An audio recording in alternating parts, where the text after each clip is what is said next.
Hey guys, Chad Tracy back here with another video.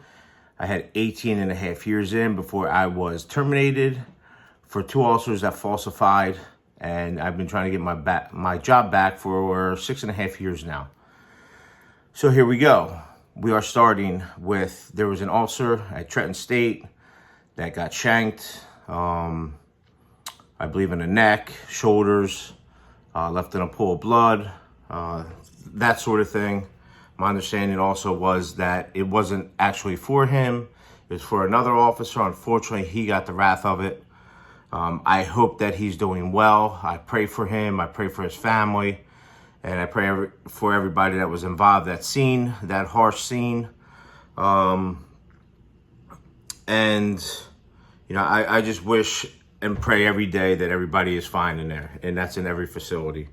Now, with that being said, I remember, you know, a long time ago when an officer got assaulted, and it wasn't as vicious as that, especially at Wagner or Garden State. I can speak of because I know, because we're right next to each other. Those jails would be shut down for days, weeks at a time for something like that if it happened at our jail. I guess through the years, they meaning administration, just aren't doing it anymore. I don't know the reason why, because generally what it does is it allows for, you know, an investigation to happen. It allows for, you know, for SID to come in, for them to do their investigation. It also limits the talk between inmates. I feel that once you let the inmates back out after something like that, word gets through, you know, the jail facility within minutes. I mean, let's call it what it is. And it's not a good look. It's not a good look for the officers, the supervisors.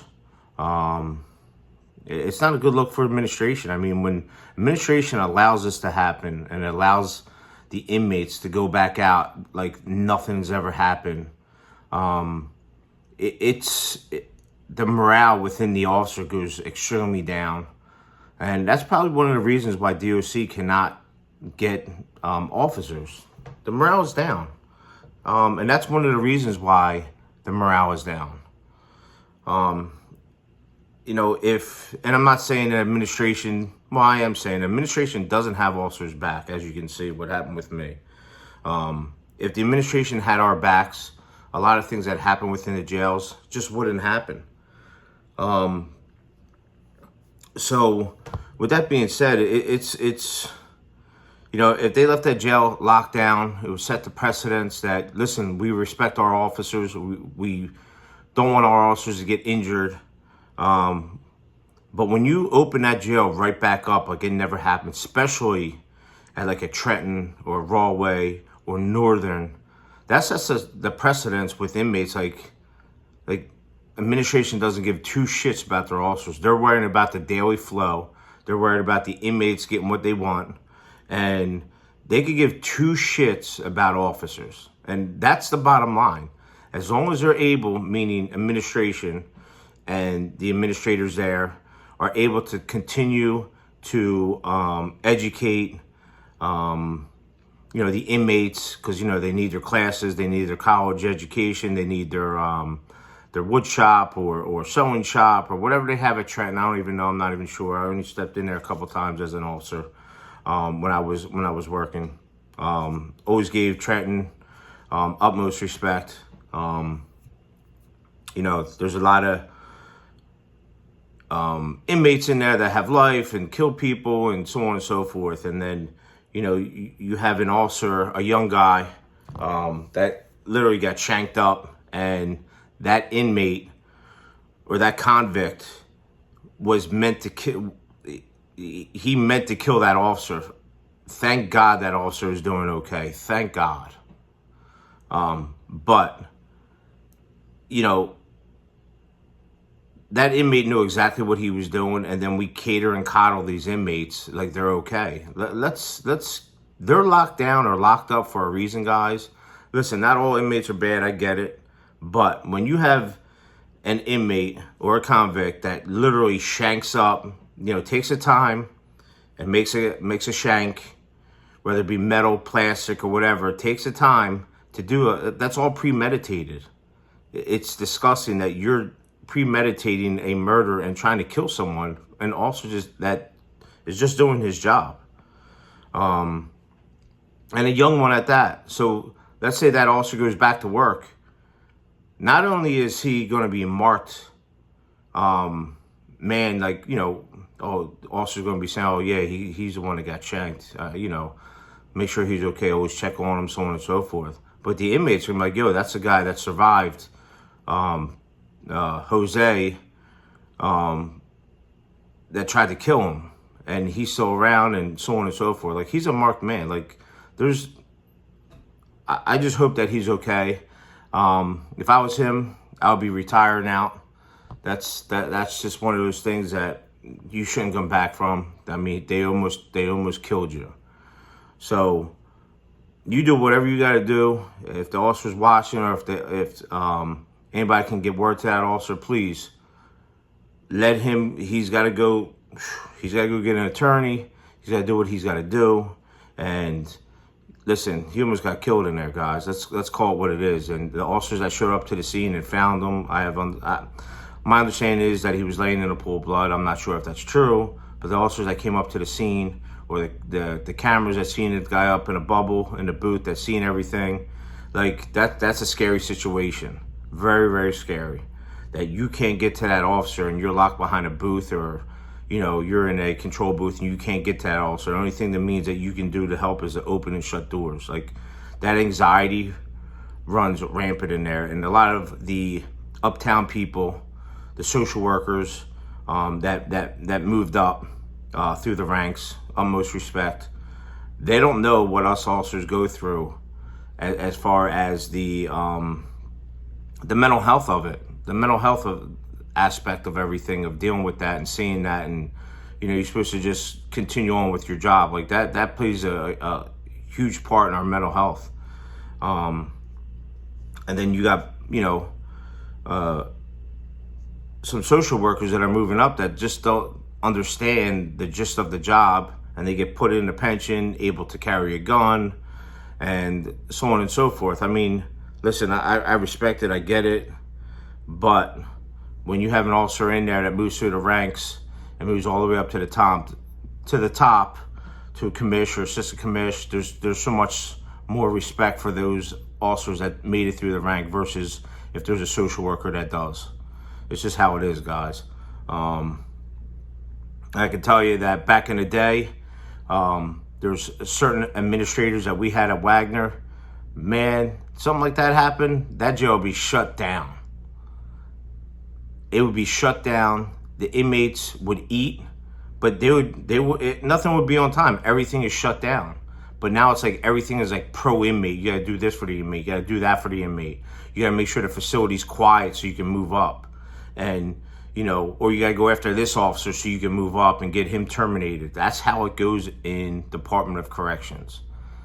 That if your facility is quiet and there's no problems and inmates are getting everything they want, meaning as they should, but uptown doesn't want to hear any kind of bullshit that happens in the jails. They want everything super quiet. That means that the administration or even the majors are doing their job majors doing their job on the officer side, and the administrators are doing their job on the inmate side, like the social workers and all that kind of stuff are doing their jobs.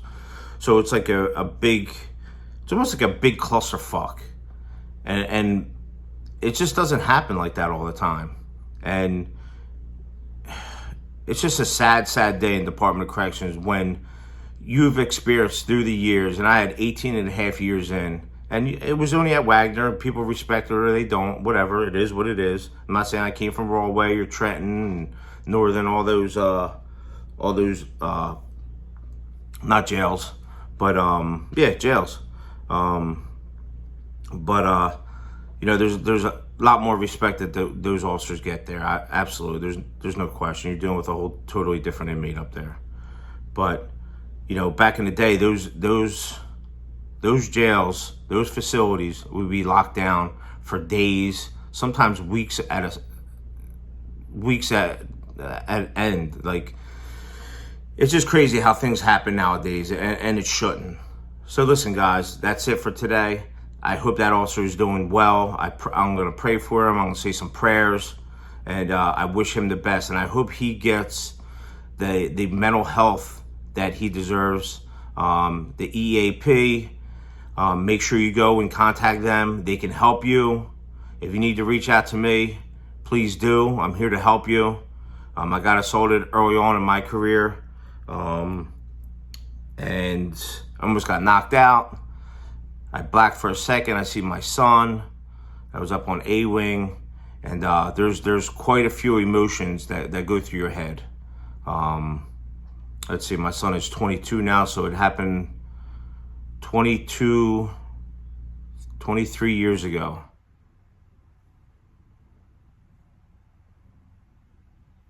Yeah. So when I got hit, I blacked, I seen his face, came to, started fighting. I had enough sense to have the gates locked behind me, and I was fighting off like 2 inmates, and then they forgot the keys up to A1.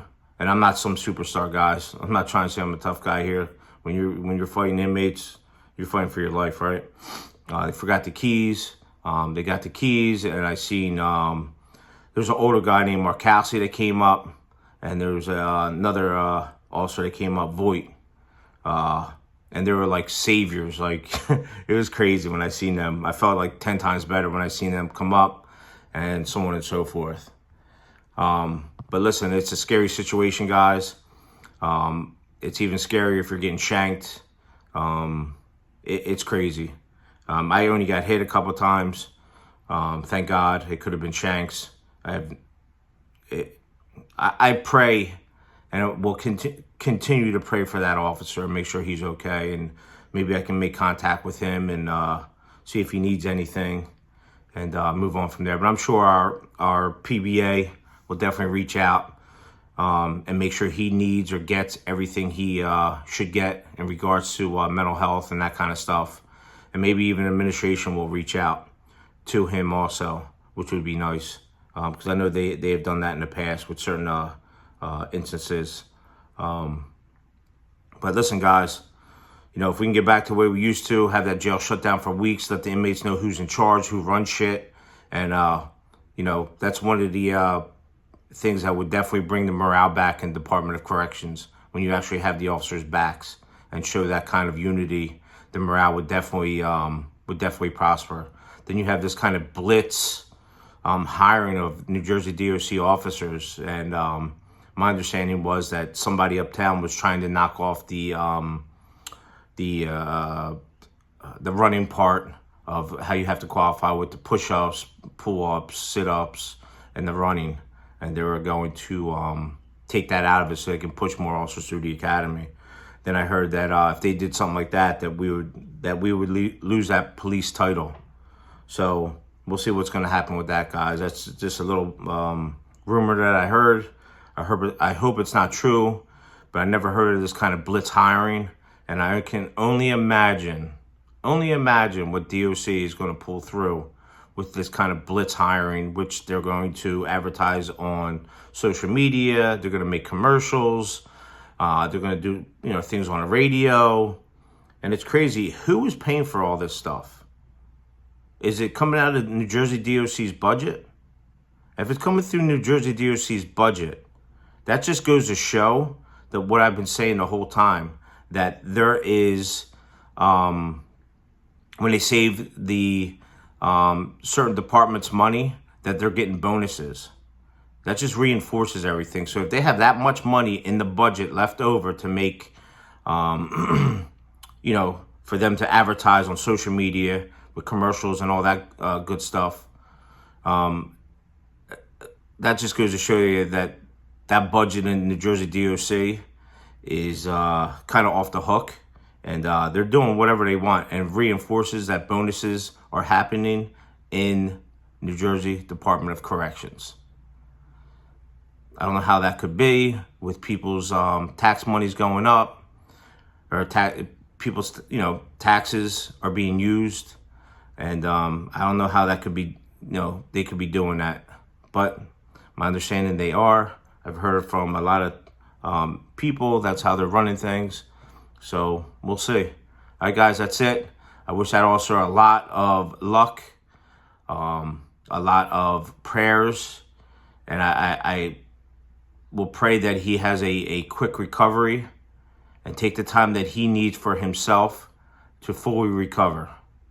All right, guys, you take care in there, and we only have our backs. We only have our backs in there. So make sure you watch each other's backs, regardless of the situation, whether you like him or don't like him, or her. Always have each other's backs in there, guys. That's the only thing we have. All right, guys, have a good day. Take care. And have a nice holiday.